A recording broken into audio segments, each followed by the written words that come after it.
What's going on, everyone? This is Jay from Premier Gaming Entertainment, and I wanted to bring a video to you today. It's going to be actually a three-part video.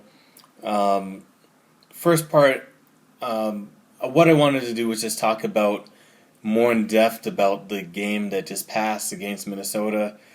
There was a few talking points that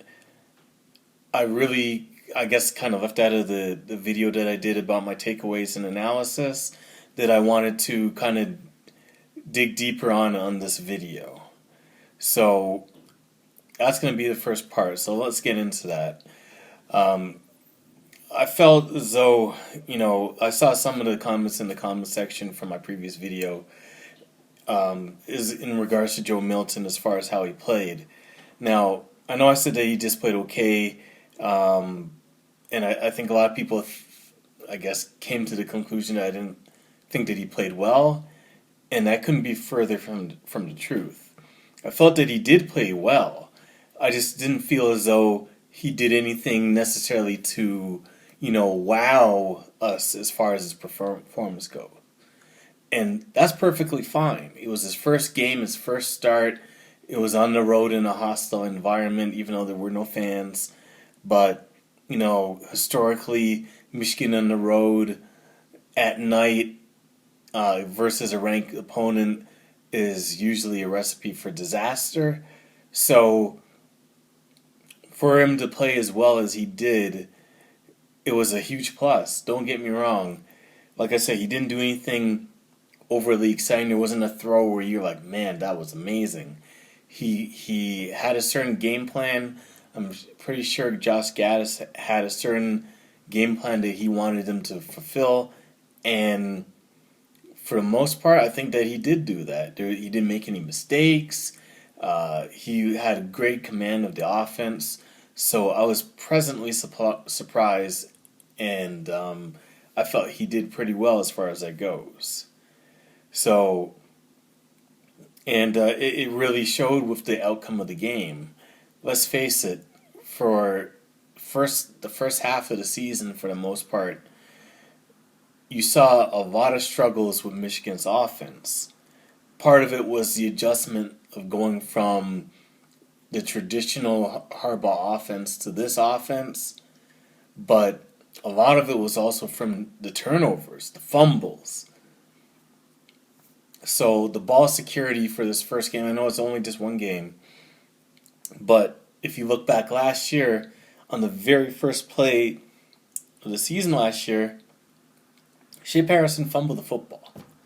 And it was hard for us to really get any momentum going. It was hard for us to really generate any, consistent offense because we were turning the ball over like 2, 3 times a game from the fumbles.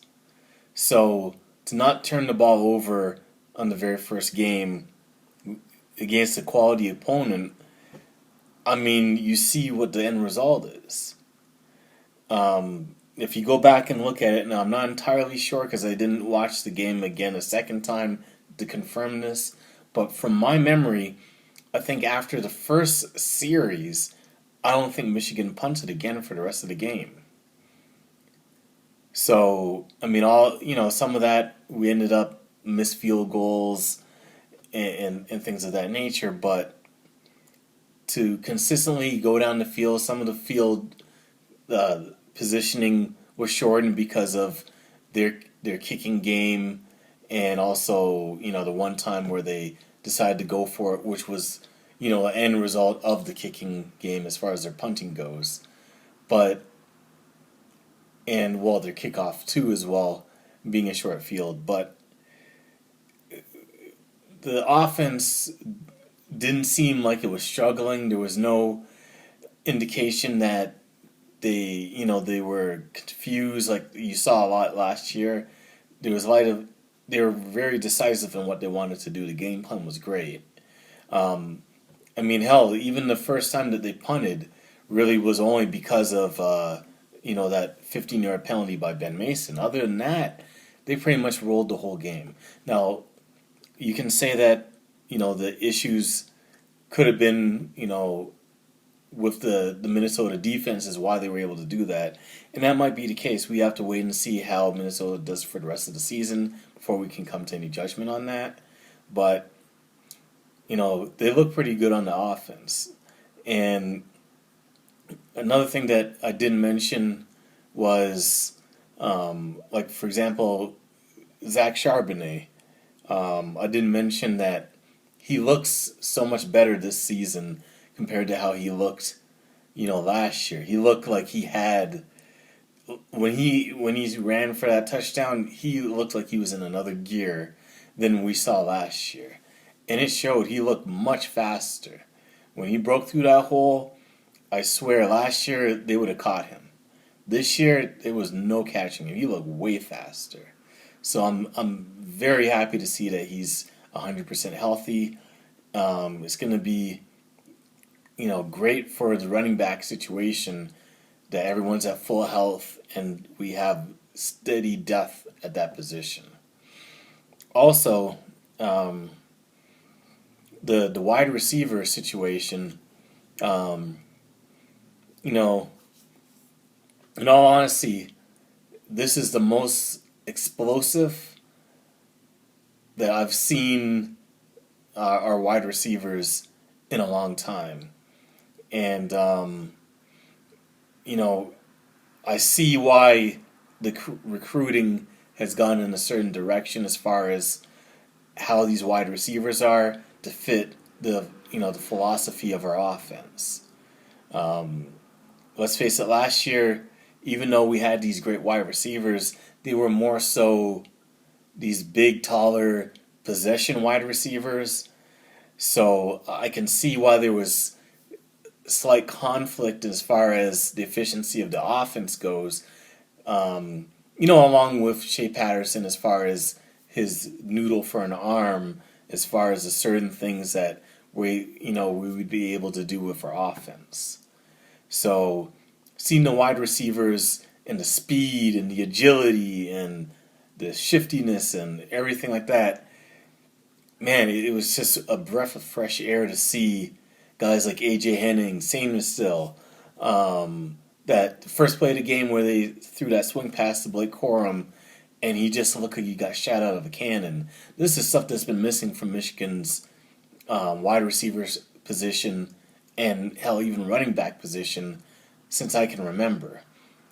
So it's exciting to see that this is being utilized because let's face it, up until this point, Harbaugh's whole game plan has been time of possession, grinded out defense, power football, wear the other team down, which is good for the subpar teams and the teams that have crappy offense. That works. But when you get into the teams like Ohio State and Alabama and Clemson and all these upper echelon teams that have A1 offenses, that's not going to work.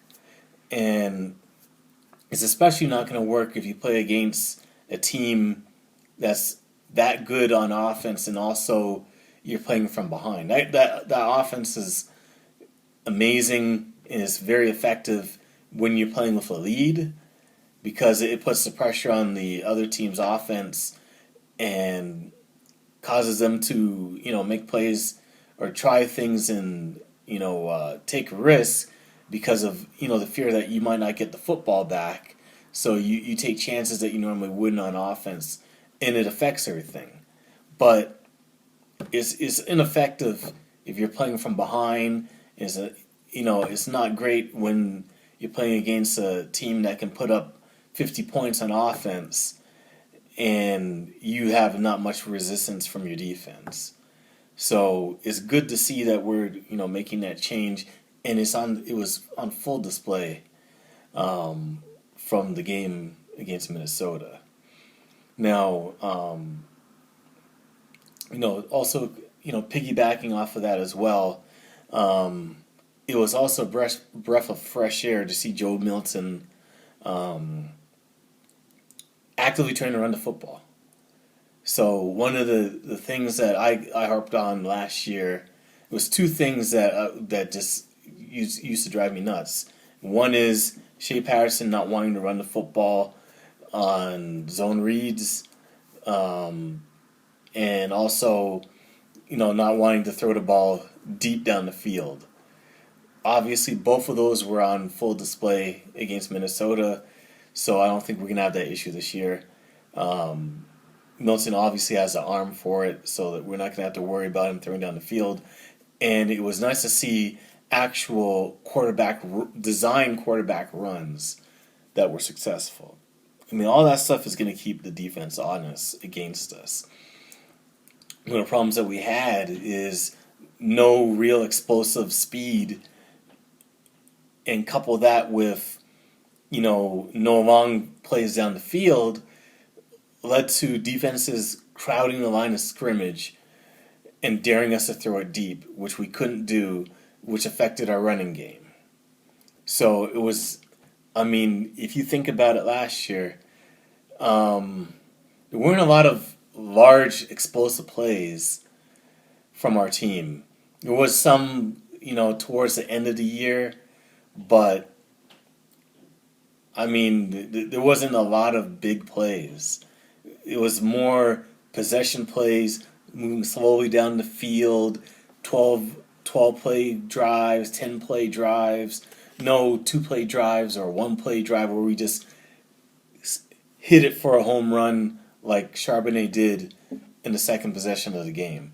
That stuff was non-existent last year. So to see that stuff happen this year is really exciting. So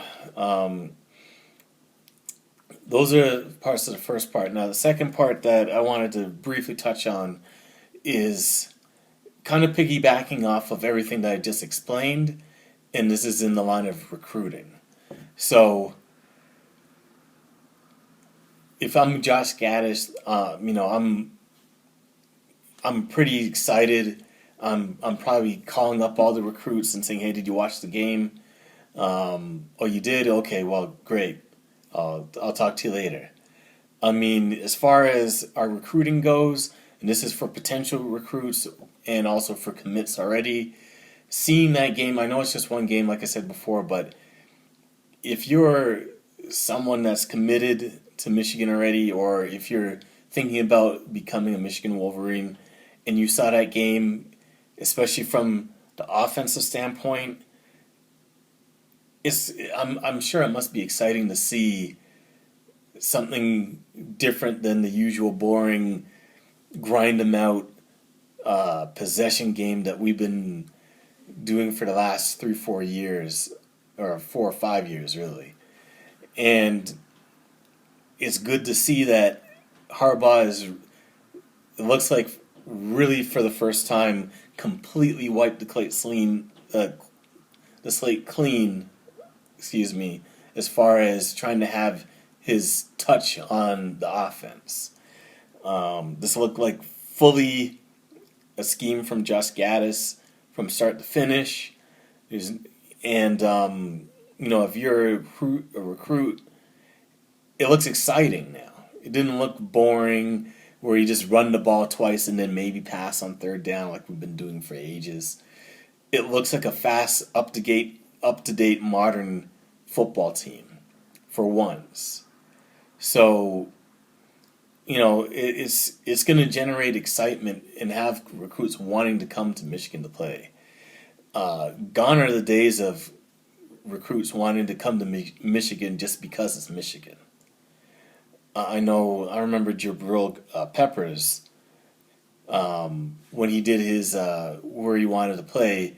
I remember him telling, I think it was on ESPN when he said it, and he said he wanted to come to Michigan because he dreamed of playing for Michigan. Those days are far and few between now. There's not a lot of people out there. There's some players that may want to do that, maybe because, their father played here or whatever the case may be. But most recruits now are not coming to Michigan, or for the most part any team, just because it's that team. There has to be incentives for it. There has to be a reason. There has to be excitement. So if you're an offensive player, and you see that how the offense has evolved into a more modern, up-to-date thing, that must be exciting for you. So I'm happy that that's the case, and hopefully we can keep the momentum going with that. And finally, the last thing I wanted to talk about briefly, I don't want this to drag on too long, is, and I might be more in depth about this in a future video because this one's already running pretty long, but I feel as though, to put it frank, Shea, we held on to this whole thing with Shea Patterson too long. And especially last year. I know people say that Shea didn't play too bad and we're hard on him and he wasn't as bad as people say, which might be true, but looking back at it now, was it the best thing for our program to bring Shea here to play? And the reason I say this is because I feel as though he stunted the growth and held back two of our quarterbacks that were waiting in the wing, in Dylan McCaffrey and Joe Milton. Dylan McCaffrey was never really given a true shot at being the starting quarterback. Now, I know that he had his opportunity to win the job, but let's face it, for the first 2 years that he was here, well, I would say for this, not the first 2 years, but the second, third year when Shea was here, Harbaugh, I felt he was going to go with Shea no matter what, just because he made the effort to go down there and get him. I almost feel as though, regardless of how well Dylan had played, that he was going to go with Shea out of loyalty no matter what. And I think even if Dylan was actually the better quarterback, because of that, I feel as though Harbaugh just stuck with him no matter what. And, you know, I feel as though it stunted the growth of those two quarterbacks because they never really got a fair shake, a fair chance to really excel, get real game experience. There was a lot of games where we're blowing out teams, and in the fourth quarter, Shea is still in there for whatever reason. I could never understand it.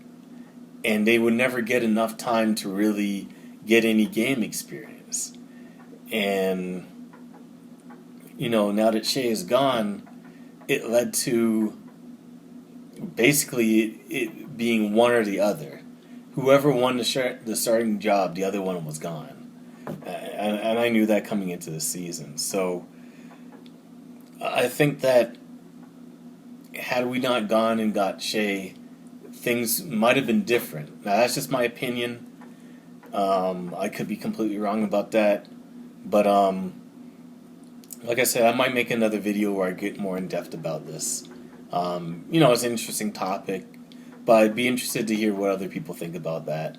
Leave me a comment in the comment section below how you feel about that. Do you think that that Dylan McCaffrey and Joe Milton didn't get their fair chance? Do you think that we would have been better off or further along or had a better record had they played instead of Shea and had a chance to develop? Or do you think that Harbaugh made the right decision in sticking with Shea no matter what for these past 2 seasons? Let me know how you feel in the comment section below about that. Also, leave a like on the video if you enjoyed it. You know, definitely subscribe to the channel if you enjoy my content.